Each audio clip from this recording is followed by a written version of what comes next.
So this week's prompt is cityscape, which is a perfect opportunity for me to practice landscapes and cityscapes. I've been practicing a little bit by using this Clairefontaine notebook because I fell in love with the paper. It was so smooth and beautiful. And I've been sketching photos from when I went to Port Arthur in Hobart. That was the boat. Didn't turn out too good. I'm not good at doing technical cars and boats. That was just a random wall.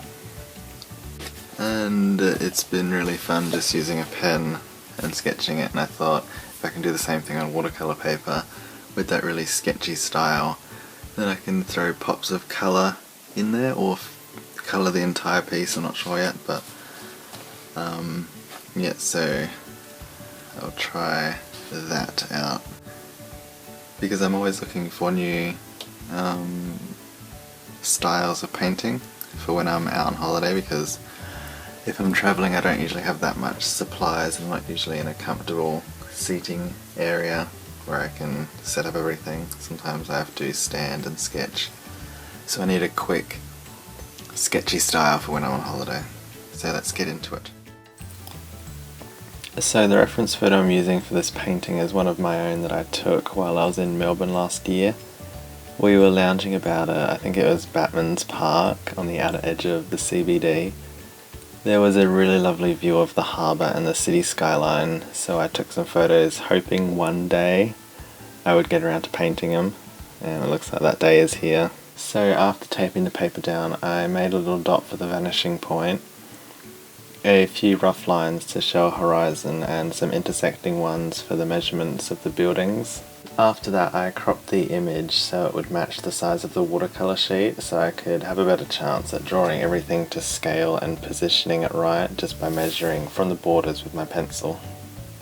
I didn't get it perfect. There are a few buildings that I had to remove due to my lack of preliminary sketching, but I really wanted to go into this using a pen from the start so it would get this really rough style. So that meant sacrificing a little bit of accuracy. I'm slowly discovering that it's really hard for me to let loose and be free with a pen and not worry about any wayward lines. And I don't know if that's a bad thing, even though I think I should learn to let myself be free and loose occasionally. I don't want to destroy or discourage the side of me that wants to add in every detail and make everything exactly as it is to an extent. I'm by no means a perfectionist, but if I could find a harmonious balance between the two, it'd be wonderful. Next, I doused the whole thing in water. I couldn't find my little spray bottle, so I just used a big brush. So with the painting I used a wet on wet technique, which is basically just putting your paint onto paper that's already wet so it spreads through the water and doesn't just sit there like a bubble. It's really beautiful to watch the paint spread and blend into each other. When I did the first layer of wet on wet, I'm assuming it's sort of like, in a way, mapping out where everything has to go. So putting in the shadows, and the sun was setting behind me, so all the buildings facing me had a little bit of orangey yellow dropped there, so it spreads and gives a light glow. And then I put a darker wash of blue and black in the water, and by dragging a dry brush over it to pick up some of the paint, I made those lines reflected from the buildings above. And again going through the whole piece and adding darker shadows. And then this is where I go to the photo and zoom into a spot to see exactly what's going on with the shadows. They can be deceiving sometimes as to where one building ends and another starts. So it's handy to have a photo reference that you can zoom in and just to see what's going on.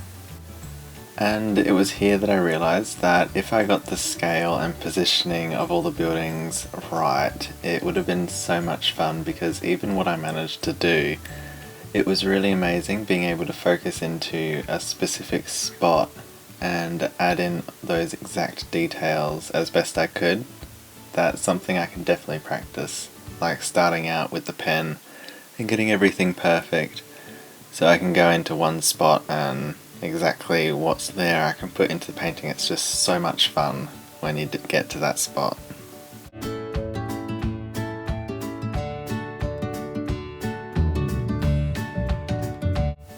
I've tried painting natural landscapes quite a few times, and I just can't seem to figure out how and why I struggle with it so much.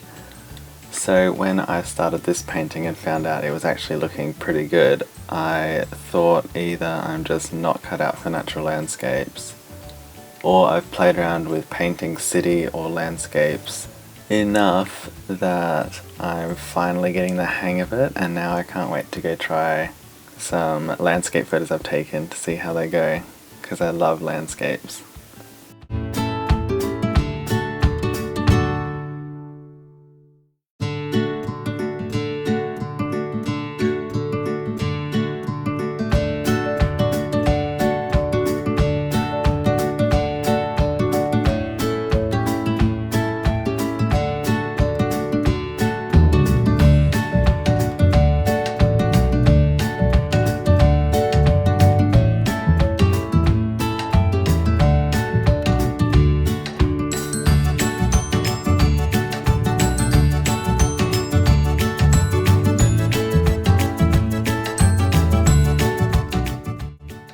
I think one of my favourite spots of this painting is just that little gold building that I'm painting now, near that blue one.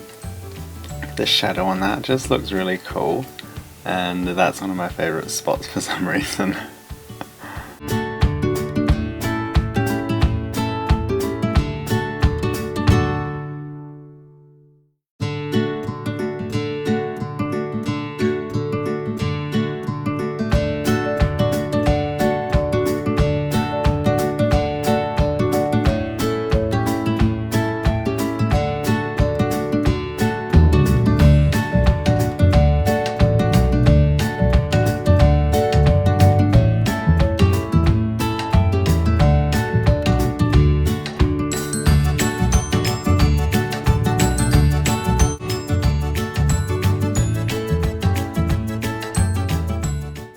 Okay, so on to the next one. This one turned out completely different. The style looks really different. I tried too hard to get all the perspective and distance right, completely ignored what I'd learned from the previous. I think because the first one was just the horizon with a little bit of depth in the buildings, but this one was a 1-point perspective street view, like a tunnel, and I got really confused. And now that I look at the reference photo, I now see that I didn't make the road wide enough, so everything is slightly squished. The whole thing feels a little claustrophobic and tight, like a tunnel. But I can definitely move on from that. I just keep practicing until I get it right.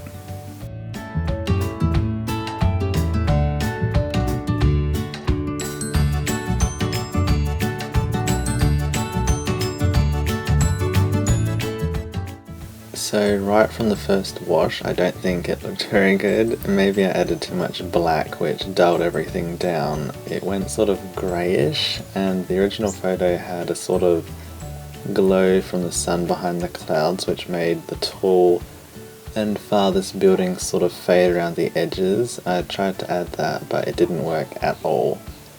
I should have made the first wash a bit darker and covered the entire piece of paper, and then mop up the paint to give that faded look. That may have worked, but it's all these things I'm learning as I go. So I think the bit that really kills the whole painting for me is the right side, from just after the red beanie dude and just before the old church. That entire road and building section doesn't look real good. The whole thing lacks detail. Not like get a magnifying glass out and put in every single little scrape on the wall. I mean taking the more important and noticeable details and points and putting them in. Like there was road signs and business advertisement of like blues and whites and stuff, and the pathway to actually let you know that there's a walkway, not just a flat wall there. And obviously the cars look terrible. One of my favourite things about the painting is the lady standing by the pole. Her style, the way she turned out, just looks really cool with those angular shadows on her jacket. Just looks really cool. On top of everything else, I felt there was something wrong with the illustration, and then I realised that even though there are no shadows in the painting underneath the trees because of the dulled light from the clouds, But the trees looked so weird, so I added shadows underneath the trees anyway. It looks a little better now, but I can learn from this.